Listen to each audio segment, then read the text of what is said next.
Hi, everybody. Welcome to Train of Thought. This is Jake, and I am Pacho, as you can see. My cat's on my lap for everyone listening. I decided to record somewhere different today, and I'm regretting it. But I'm not regretting our guests this week.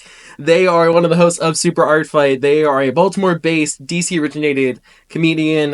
They are a Twitter aficionado, addict, somewhere in between. Calling me out already? Damn. Listen, it's that kind of show. It's Andie Basto. Hello. Yay. Hello. Andie, for everyone who doesn't know who you are, what's the elevator Andie pitch? Non-binary, Latina, bisexual, stars in, nonsensical B-plot of their own movie. There we go. Yep. Okay, fantastic. And Cancer?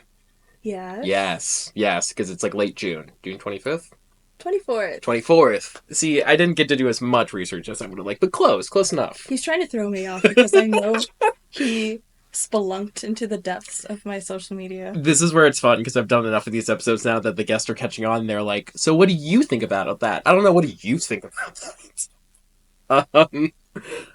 But we'll start at the beginning. You're a stand-up comedian, and you've mentioned before starting around the first time Trump got inaugurated, that, like, October, November time, and I think your first posted open mic, at least, was, like, late October 2016, so there's, like, a class of comedians, right, who does this, like, who starts when, like, a big event happens, like, their father died and they have somebody to work through, the world's gonna end, they have something to talk about, or they're could not afford therapy and this is their therapy, because healthcare in this country is a scam, and that's why we have shitty open mic comedians. I need you to get your foot off my freaking neck, please. All right? Listen, Okay, I'm just saying. listen, because Let's talk about it. Let's talk about it. Let's talk about it. Let's talk about the origin. Let's talk about it, okay? Because Robin Williams died in 2014. Yes. And I was like, I need to do something. I don't like my life. I thought you were going to do something about Robin. I'm like, you bring him back? Actually, yeah, that's Please. 2025 goals. Hop to it. So, no, but I was like, I need to do something. I don't like where my life is going. I was living at home. I was, community college was bust. And I was like, I need to get out here. So I moved out of my friend's place. And I was like, okay, I'm 22. I'm invincible. I got to do something. You can do anything. So I start doing open mics for music with my friends. And then karaoke, which I still do. Yes, that is still a case. That's still a thing. Yeah. And then I was like, okay, I had been writing comedy on and off since high school. And then I was like, oh, okay. Yeah, I really did not know any other comedians. Right. I met one on a dating website, and then... Oh. I'm so sorry. Yeah, I know, but... I'm so sorry. The cool thing about dating comedians, Jake, is being in the industry longer than they are, and just outliving all these careers. So, anyway, I went to an open mic, and this was, like, October 2016, and that picture was from that first open mic. Yeah. But, it was, like, on the heels of, like, Trump had made those Access Hollywood comments. It was, like, late October, so, and, like debating everything. Hillary, and just, like, the shit was in the tank. Like, it, Things were bad. Things were bad. I wish I still had the notebook that had my first set. Oh, I have no idea where mine is. Like, I have a Google Doc from college from the first open mic I did, and it's heinous. There's a lot in there about SpongeBob.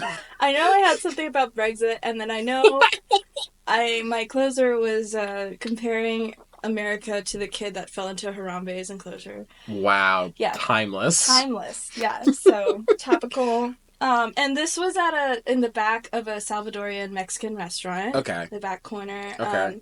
And the open mic was in one corner, and in the other corner were a bunch of people who were ignoring us and just trying to dance. I love an ambush open mic where it's just like, oh no, not only is my night going to be bad, I'm also the reason your night is bad. Yeah.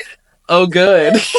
And this mic was run by, like, a few white guys. Groundbreaking. I think I was the only Hispanic person, so I was the only one in who the El Salvadorian restaurant. Yeah, I think I was the only one who acknowledged, like, the crowd that was there. They weren't even there for us, and they went on to ignore us again. Because they are right to do, frankly. But I just felt like, okay, we're in their space, guys. Like, this is very clearly, like, not the open mic space. No. This is dancing on a Tuesday night. Yeah, not a Tuesday mic. Oh, God. It was something. It was a time. I would have quit. I would have been like, I see so many just awful open mic experiences. I'm like, I don't understand the audacity of like doing this and thinking, oh yeah, I'm gonna do this again. But then I think about, the sheer tenacity of the comedian ego. There is no stopping us. Again, get your foot off my freaking neck. This is a call out podcast. Let me open the list of names. Oh, No. wait. I have Um a list of names too. oh god. They're not in the room. Oh boy, are they any? That's been the fun part about doing this podcast. I go through all these old show flyers, and it's like looking at obituaries where it's just like, oh, you're not anywhere anymore. Mm-mm. You work in finance now. I'm kind of jealous. Like, whatever happened to you? I know exactly what happened to you. Mm-hmm. But that was in DC, so that was 2016, and then you moved here in 2020, so that Mm-hmm. constitutes a good like 3.5, 4 years of DC based comedy. And whenever I think about like DC versus Baltimore, because for those who don't know, they're really fucking close. So they share a lot of acts, but they don't share a lot of culture, I would say. Mm-hmm. My friend Ian Salyers, I will put the tweet up on screen, once said it best, and I can't think about this. I can't stop thinking about this every time I think about the comparison. Comedy in DC is like, I have this coworker, whoa boy, she is a doozy. No one wants your egg salad, Susan. And comedy here is more like, I've decided not to kill myself because I think my weed would miss me. And every time I think about the divide between these two places, I go back to that. So, what has been, now that you're like 5 years into Baltimore and then you have 5 in DC, comparing and contrasting, what's your Venn diagram as I continue to call you out for how long it's been? Yeah, what the hell? I just turned to dust. Okay, well, in a fight, easily Baltimore. Oh, yeah, we're Uh, scrappy.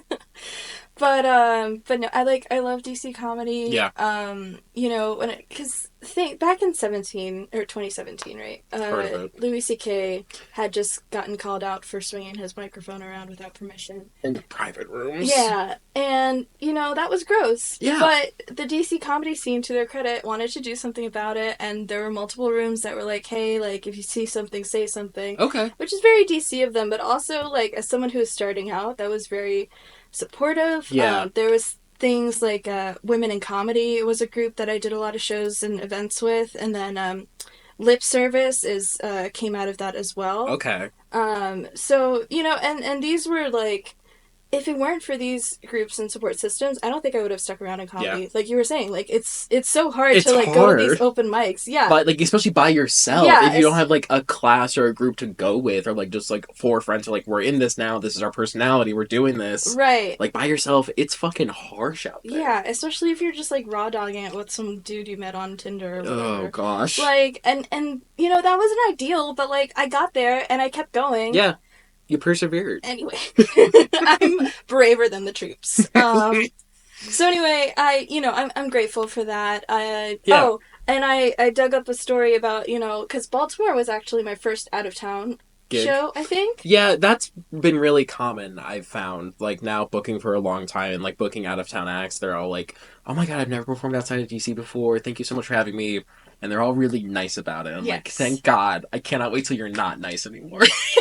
Because pretty soon, But you're going to be listen. Oh shitty. my god. Okay, so this show, it was a lip service show. Okay. It was at Zismos. Yes, we've talked before in the past about the Charm City Comedy Project at Zizimos. They did a bunch of stuff like that. Lip Service was one of the like all femme showcases in the way back. And it was also just like they would have open mics that were just women for like feedback and stuff.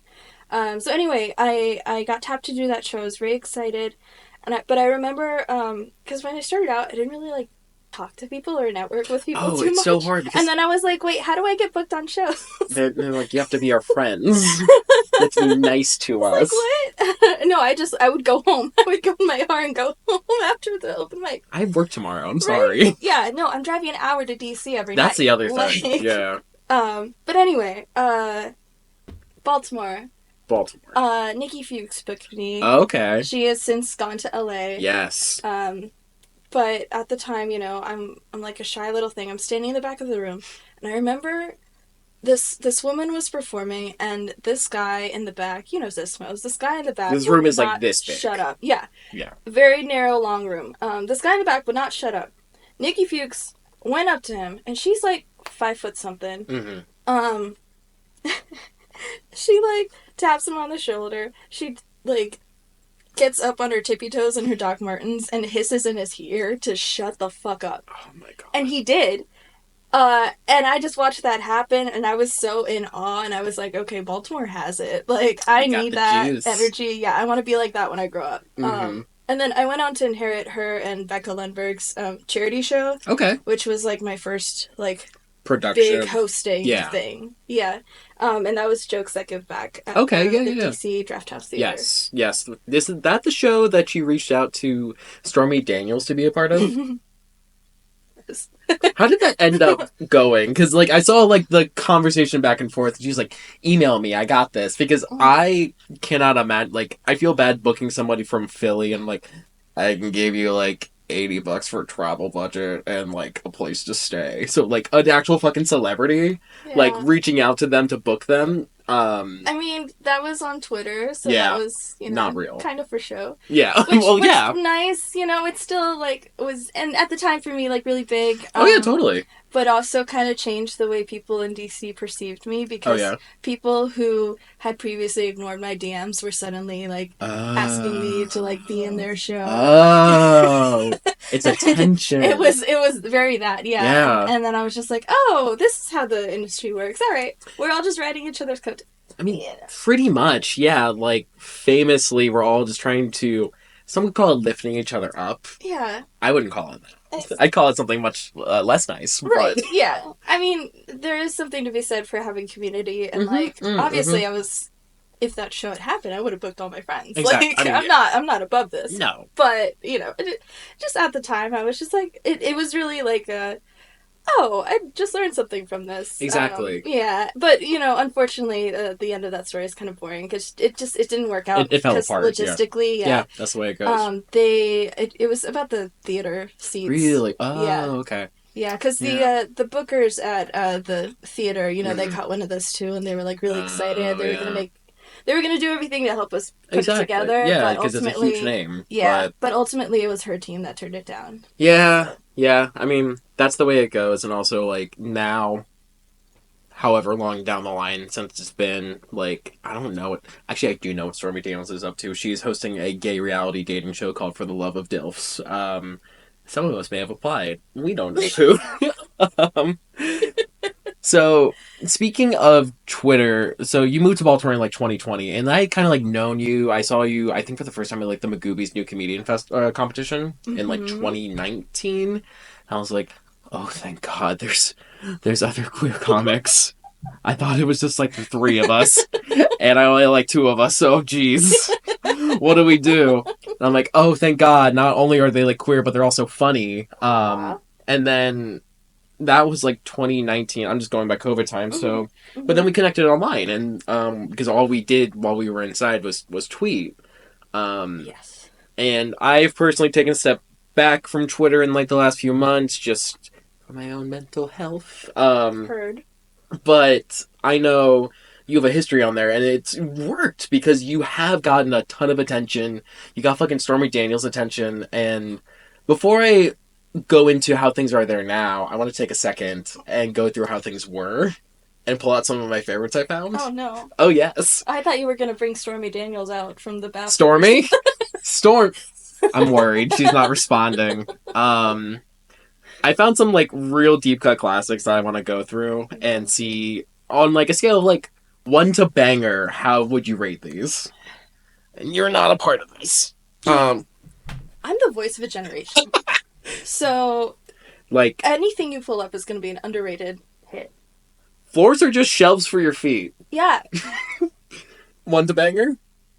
Banger. Okay. On and edible. Me in 2005, haha, this meme is cool. Me in 2017, I don't know, man. Sometimes you just gotta 420 blaze it to YOLO things up. 1 to banger. Timely. Banger. All I'm saying is, there's no way Miss Pac-Man could have done her own makeup or put on her own bow. She doesn't have hands, so either someone in the game helped her, or she was born with a full face of makeup and a ribbon on her bald yellow head. 1 to banger. And that's just a feminist critique. Of Miss Pac-Man? Uh-huh. Fair enough. And last but not least, comedy is the opposite of tragedy for a reason. It's gonna get me through to the other side like it always has. Tragedy face emoji, punch emoji, boom emoji. I think that was definitely after I did some dumb shit in the or in the DC comedy scene. I think that was after your first open mic. That was October 6th, 2016. No way. Yeah, that was early. Ew.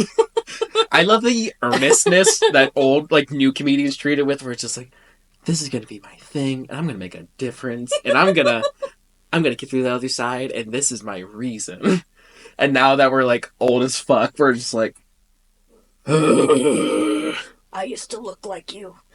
used to run the lights. Now I can't even see the light. I got cataracts. uh, Oh my god. so still bangers all the way. No, Yeah. no regrets. You know what? We gotta be kind to our younger selves. We do have to be kind. Mine was like off the deep end, unmedicated, just raw dogging life.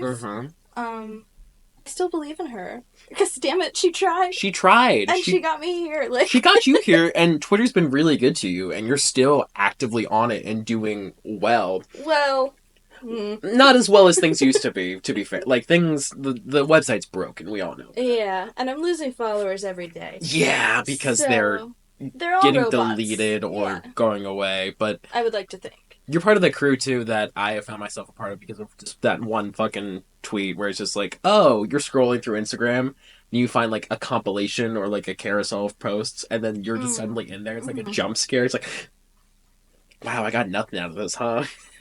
No one followed me from this. I didn't learn anything at all. Hey, I got paid for some of those tweets. You did? I did. Holy shit. I got a free vibrator. I got a free Wait, was lamp. it one of those like rose ones that are in the comments or used to be in the comments all the time? No, okay. It wasn't a rose. Okay. It was the I forget the website. Whatever, they need to pay me if they want me to say their name. Fair enough. It was a little pink sucker thing. Okay. It was cute. Yeah. It wasn't. I don't make rose quality tweets apparently. Not rose quality, not galaxy light quality, just bangers. Oh no, the Galaxy Light people hit me Oh up. really? Okay. Okay. The giant seal plushie people hit me up. The what now? The giant seal plushie. Okay, I just wanted to make sure. Yeah. Okay. That one fell through. I was bummed about that. And I got a book for that Showgirls tweet. Oh yeah. That was really fun, and I'll put it up because because they were a really cool small press printing company from Canada, I want to say, and they sent me the book, and it was so interesting. Ooh. Yeah. Okay, we'll put it up on screen. That was really funny because Michael Verratti was the person you were quote tweeting for that, and he's like this weird cult gay director who did. Like, he was an exec producer on Jawbreaker, I think, and he's, like, a guest judge on all these, like, niche drag shows and shit. So it's, like, this full, like, queer circle moment. I'm like, wait a second. Wait a second. And I do think after all this time, one of your, like, biggest hits, at least in my brain, was the Bob's Burgers Bears. What do you call that? What's your, like, go-to for that piece? The Sloppy Bear. The Sloppy Bear. Yeah. Okay.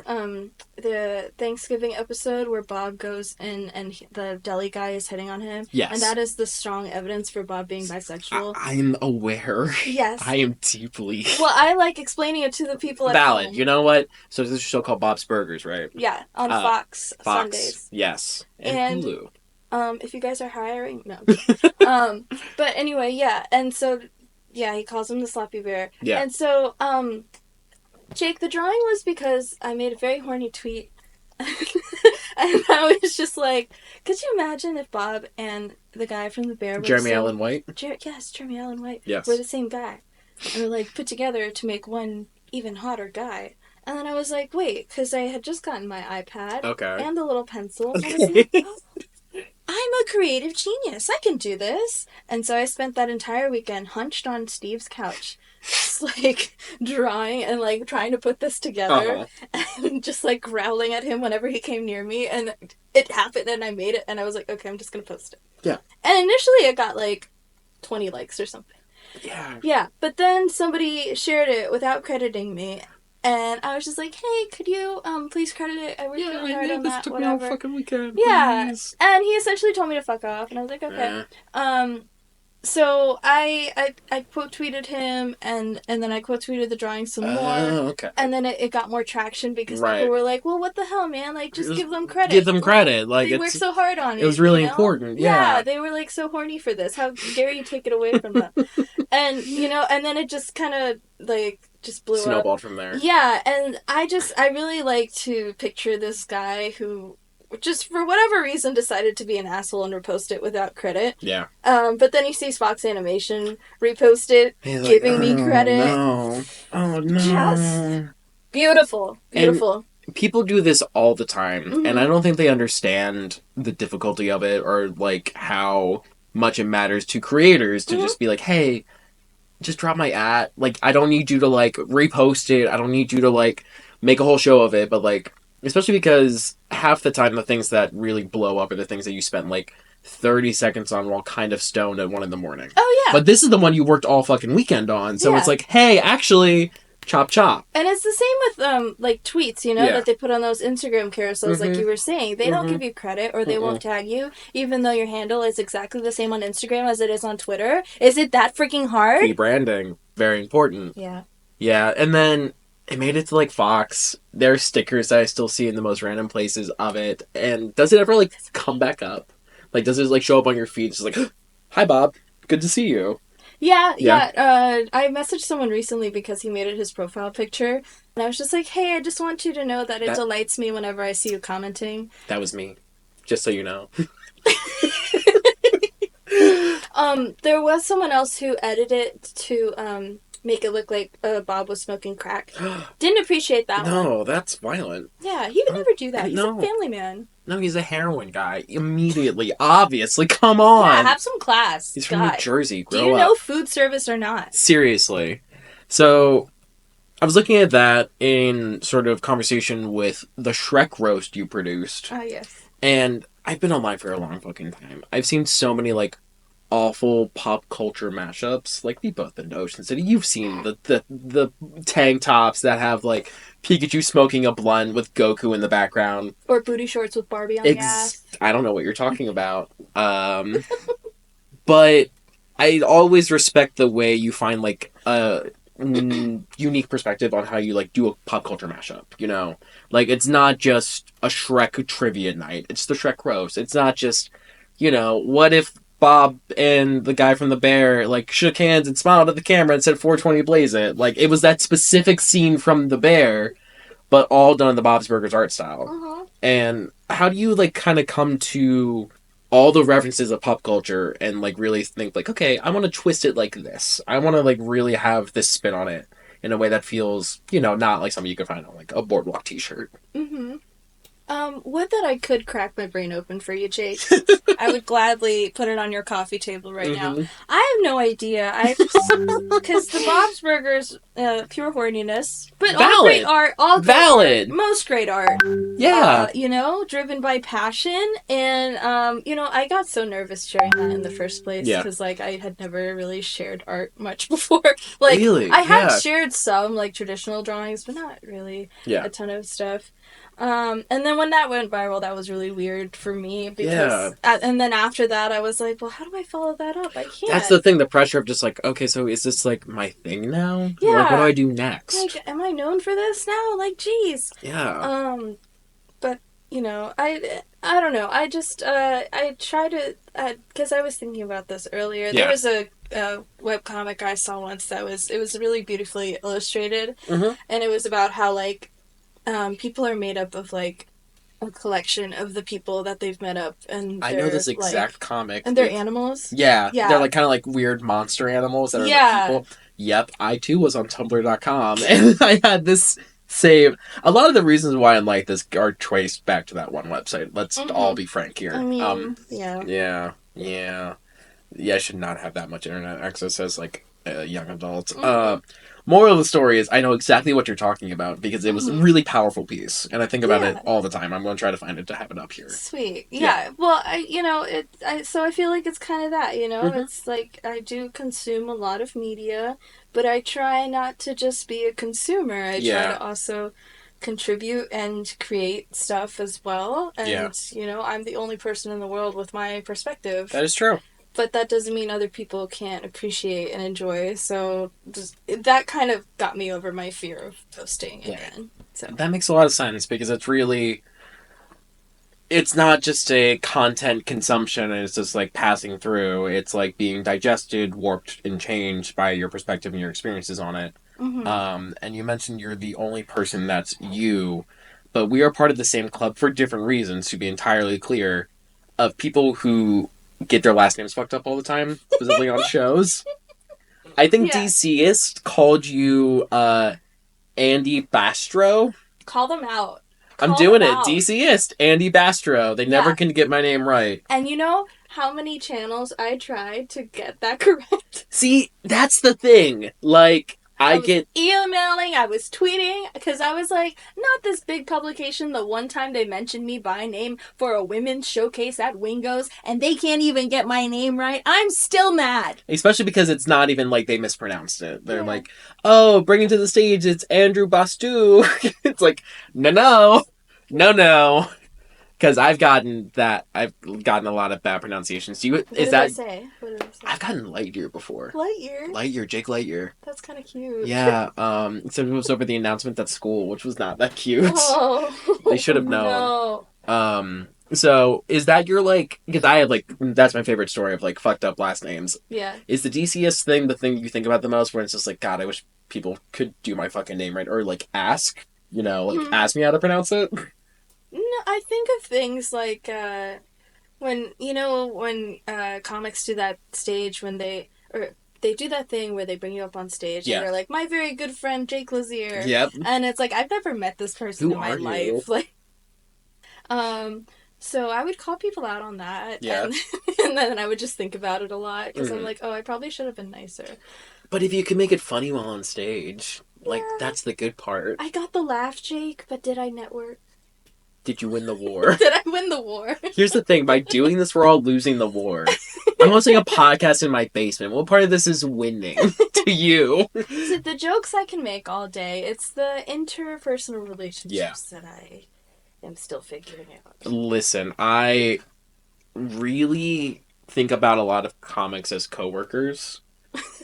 Okay. But the problem is, I don't talk to my coworkers that much either. So it's like, well, shit. I really should be networking more. But then it feels like, oh, I have to be constantly posting, and that's networking. And it's like, okay, well, if I'm constantly posting about the stuff I want to post about, like Pokemon and like horror movies and stuff, doesn't get picked up, not really ever. So it's like this weird back and forth.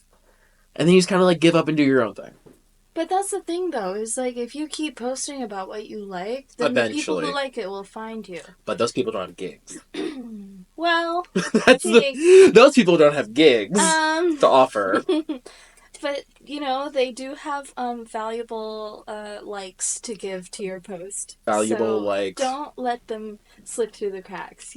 I was talking to Bria last week about this, and we were just like, "Listen, I will pay somebody just to say like to me. I don't need followers. I'll just like give some stranger $5. Like, just validate me, please. Mm-hmm. Like, I'm not doing therapy right now. Like, please do that." You know who validated me the best? Who validated you the best? I was on my way to the gig. Okay. In DC. Yes. An unhoused man. He approached me and he was like 6 foot something. Oh damn. And I was like on my way down the street and he just stops in front of me and he was like, "Show them what hell looks like." And he just kept walking, and that has stayed with me ever since. And you've never stopped. You've never stopped.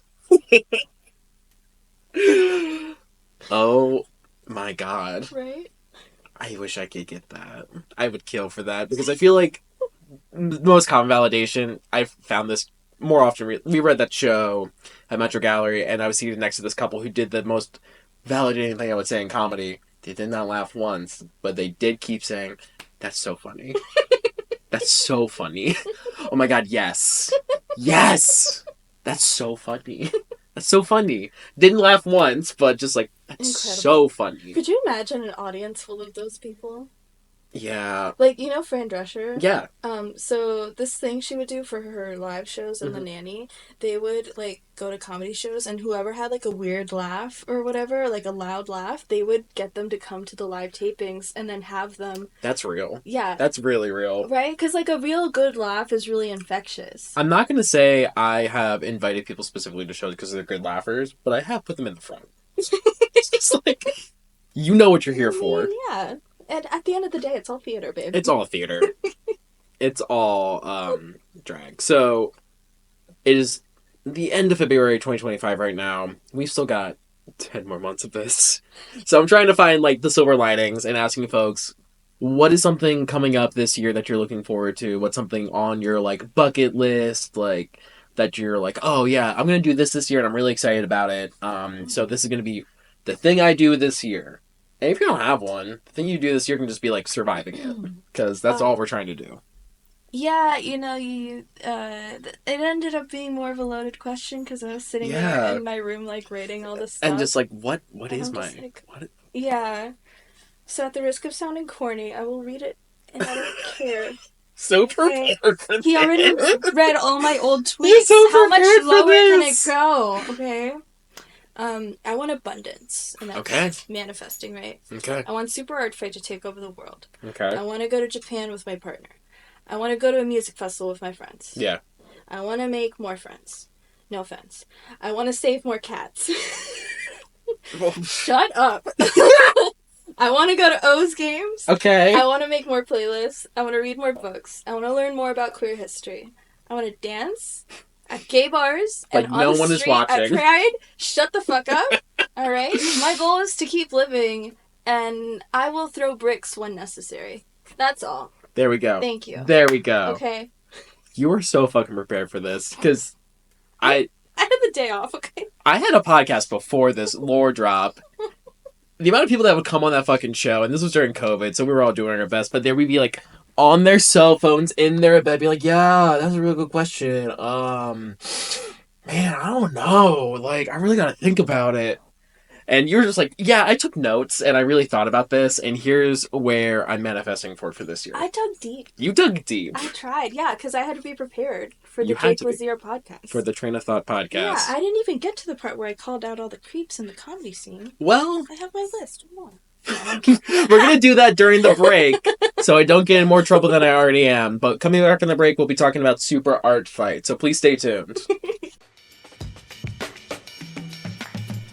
Welcome to the break, everybody. This is where we talk about upcoming events at the Club Car. This Friday, it's Fat Friday somehow, so we're having Fat Friday with Frida, a night of dinner, dancing, and debauchery. Doors are at 6, there's a sliding scale, $5 to $10 to get in. They've got live music and drag, food, cocktails, and more. And Saturday night, that is March 8th, Glorian, local musician, is releasing Dance Songs for Strangers, their upcoming album. That is an album release party at 7 p.m. on March 8th with DJ Abject Relations, 50 and the Worms, DLI, and Amy Reed. That is Glorian's album release party. So please come by. It'll be a good weekend there. It's finally warming up, and now we'll get back to our guest. Okay, and we are back from break. We have named every single bad person that we have ever met. However, we don't have enough time to get to all of you. No. Sorry. That'll be the next podcast. Every person gets an episode. Starting with Stompadon. Stompadon, what do you think about your crimes? Okay. So God, I can't take you cannot say that on a podcast. Jesus Christ. So for those who are just listening, Stompadon is one of the contestants. I don't think he's a mascot. I wouldn't call him a mascot, right? Of Super Art Fight. He's a little of everything. He's a little of everything. Of Super Art Fight, which Andie and myself are hosts of. So Andie, can you tell us a little bit about Super Art Fight? Well, let me give you the history. Mm-hmm. So the story is back in February of 2008. Oh, wow, yeah. Way before we were born. I wasn't even an idea. My parents weren't even born yet. Oh my god, crazy. So, it was during KatsuCon. Okay. KatsuCon, sorry. There was an Iron Artist event headlined by Nick Ghostfree Hood DeFabio and Jamie Angry Zen Master. So the AV equipment went rogue, and it left the artist with no option but to improvise, and that's how Super Art Fight was born. Okay. So, they just took that premise, ran with it, and they built up the show, started doing shows all over the country, but a lot of us are based in the DMV. Yeah. So, we're still, around and kicking and doing a lot of conventions and stuff. I auditioned in 2022. They kind of threw me in the deep end. And first show, I made my debut at MagFest. Oh boy. It was great though, and I love it. Just and it's a show that really, it has everything. Like, literally, like Stompy, the giant monster. There's an alien, there's a ninja, there's a sweet cowgirl, there's a silent clown, evil zombies, a race car driver, a A shiny metal drag singer, a queen, chef, yeah. an iron An chef, Iron mind you, Chef a dragon specifically. A lady, dragon your lady. Uncle Al, everybody. It has everything. So, for someone who's never seen a Super Art Fight show, what does the run of show look like? Is it just artists hitting each other physically? No, we save that for backstage Yeah, I figured mostly. that seems to be the right thing to do. Yeah, no, but Super Art Fight is it's just like a really fun, chaotic show. Like, we Hmm. have the artists or two teams of artists. They fight each other on a giant canvas. Right. They draw topics generated by the Wheel of Death, which is fed by audience suggestions. And then we have a ref who comes out and predicts the winner with the help of science, which is a decibel reader, because our elections can't be bought. So, That's science. yeah. Yeah. And it's just, it's the best way to experience it is to go to a show. So, Yeah. like, buy a freaking ticket, please. I have always described it as Pictionary meets pro wrestling. Oh, yes, like the tagline on all of our social media. Yeah, Hey, I know, right? look at Like, you, Jake. it's almost like I read the website. That's It's so. almost like you're part of the crew. That's That's crazy. wild. Look at you. And then I think some of the favorite parts are like the prompts that come out from the Wheel of Death. Like, I think some of my favorites are like Pixar moms and like Yes. there's one about like laughing with blood. I forget the exact phrasing. But for those who like don't know, like if you're at all into like it's very convention based, very online humor, I would say, like very pop culture heavy. Mm-hmm. Like Into the Pikaverse, which is like a Pikachu style Spider Verse parody.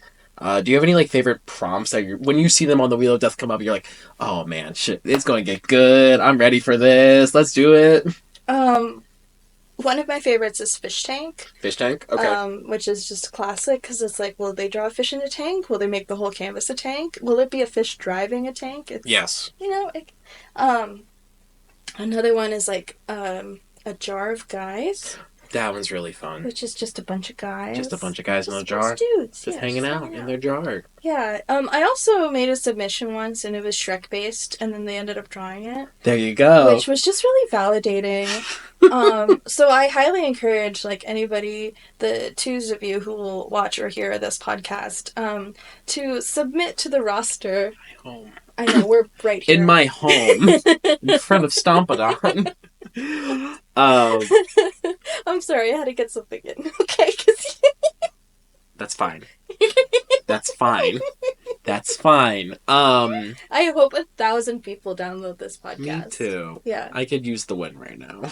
But Even if it's just me downloading it illegally. From my burner phones. from 2,000 burner phones Yeah. all at once. And I would do it for you.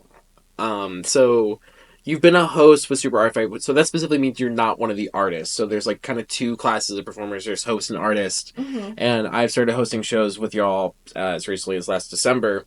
And something that really stuck out to me hosting was how improv heavy this is. Mm-hmm. Like, I hadn't done improv in like probably a year or so, and that guy was like, oh, we are stretching muscles I forgot I had. Because you have to react in real time to not only the prompts that are given to you, but also how they're interpreted by the artist, how they're interpreted by the audience, because it's a very feedback heavy sort of show. Yeah. And also keeping the energy up at all times, because not only is it like a feedback oriented improv show, each Super Art Fight probably runs like at least 40 minutes to an hour. Mm-hmm. So how does it feel coming in like as a stand-up comedian and a producer into a space that's like really kind of taxing creatively?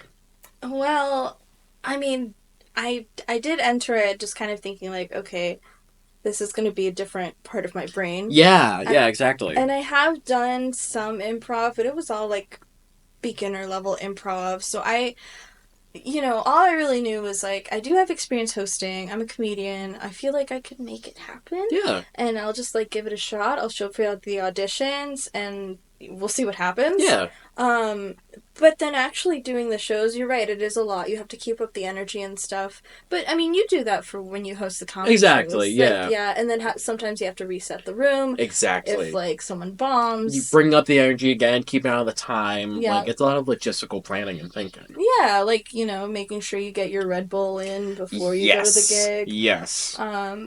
but it all comes together eventually, and I don't know. It's also really infectious, especially at a convention. Yeah, Like that energy that you're getting, and like everybody's excited to be there because this is exactly. like their one big vacation for the year, and like Yeah, everybody's just like super hyped, and they've been partying, and they're gonna continue to party after the show.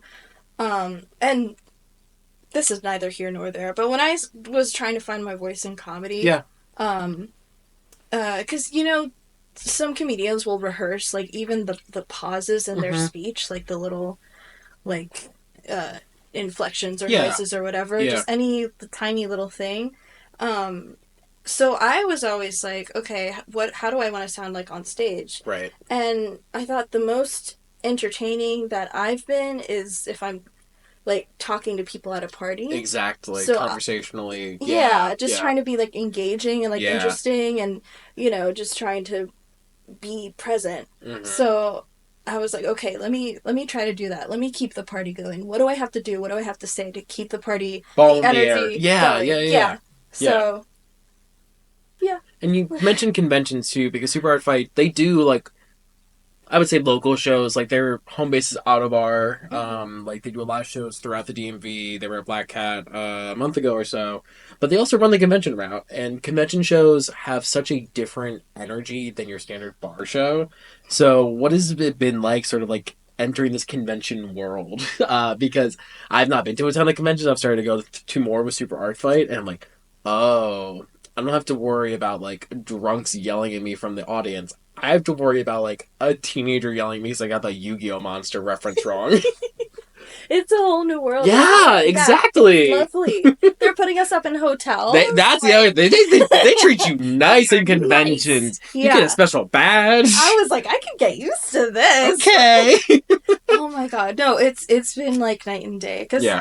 stand up like it'll take you to weird places, Yeah. Yeah. like dive bars or street festivals Therapy. or yep. I went to a kitten cafe once. That was cool. Ooh, we Yeah, Bree and I talked last week about the outdoor show we did with the marimbas. Yeah. we need to find a clip. There is no. The only record of that day is a poster and the profuse apologies of that booker. Unnamed Booker, I love you so much. Thank you for the opportunity. And I'm so sorry you felt so bad, but I think about it to this day and it's so funny.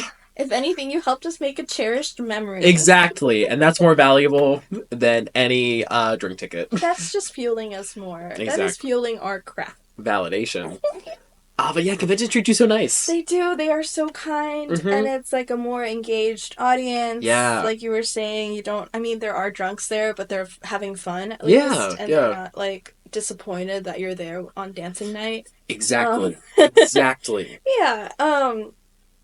So I don't know, but like I was nervous doing like Magfest Yeah. and the conventions because they were so big, Big. and the lights are on, That's the so other you can thing. see everybody. The lights are on. We did that show in Ocean City Comic Con at like 11 a.m. In the conference In room the conference room. I'm like, under those fluorescent lights. I am dead sober. These lights are fluorescent. It's 11 a.m. I'm in Ocean City, Maryland. What are we gonna do? And it was still a blast. Yeah. Because I think the most exciting part about Super Art Fight, it's all energy. It's all super infectious because you're not only there by yourself. You have a ton of fighters and another host, and it's all about having a fun, good time, and what comes out of the fight itself. Like Yes. what emergent properties come out. And it's like their journey you go on to get there from beginning to end, from that blank canvas to that this finished product. It's like, oh, I remember when that happened, and that was really funny and exciting. And then they made this joke, and looking at the final product, it's like, oh man, that's really cool. We did this all together Yeah. as hosts, as fighters, as audience.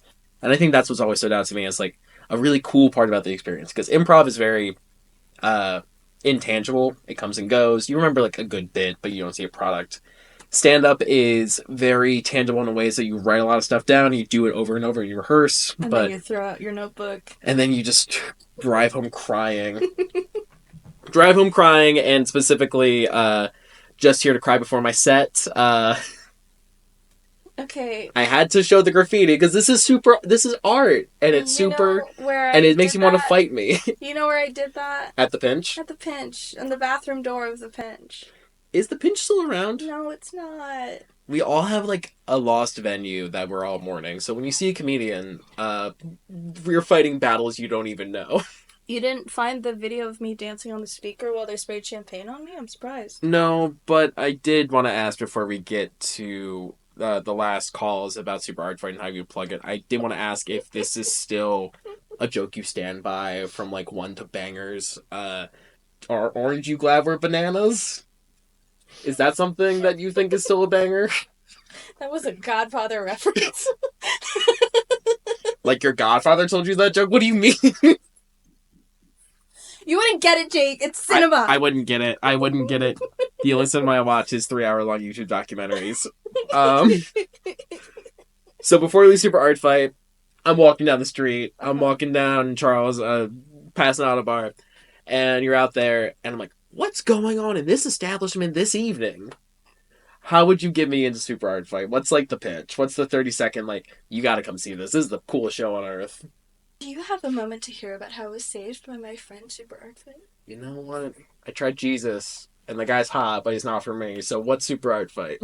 Okay, I'll tell you. Oh. It is the greatest live art competition in the known universe. Damn. 2 or more artists battling on a giant canvas. Okay. They draw topics generated by the giant wheel of death. Okay. I'm one of the hosts who provides, I'm not done, who provides a running commentary and jokes. And then there's a ref who uses the power of science to decide the winner of the match.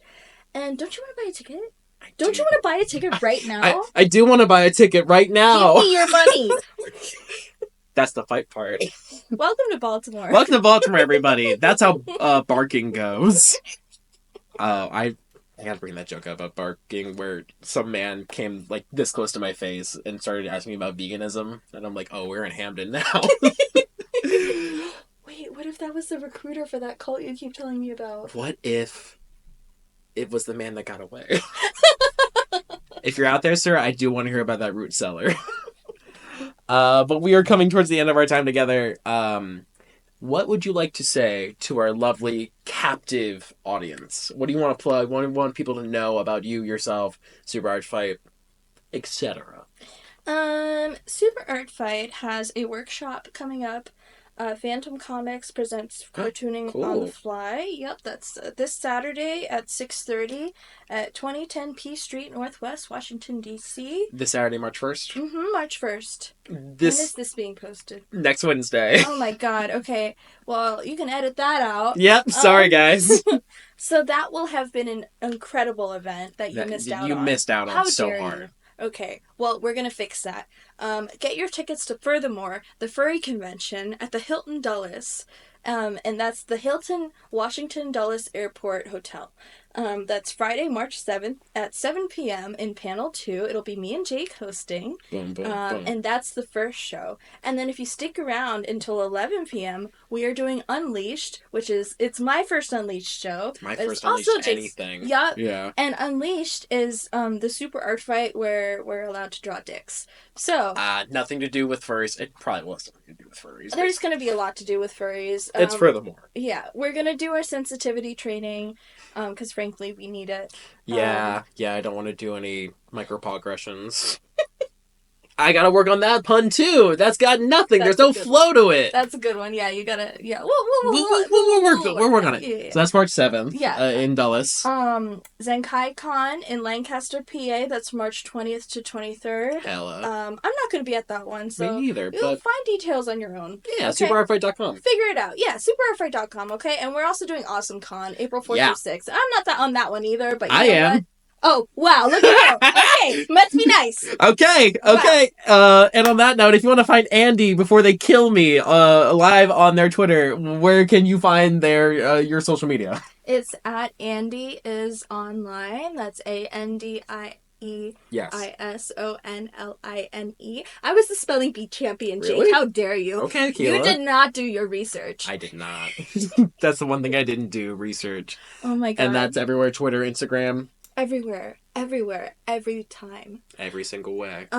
Be gay, do crime, free Luigi, support your local comedy scene, trip your drag queens, and tip them too. Hit me up if you want to adopt the 2 kittens I've been fostering. Please do, they're very cute. Please. Bye. Okay, thanks everyone for listening. We'll be back next week probably with another guest. Good night! We did a podcast.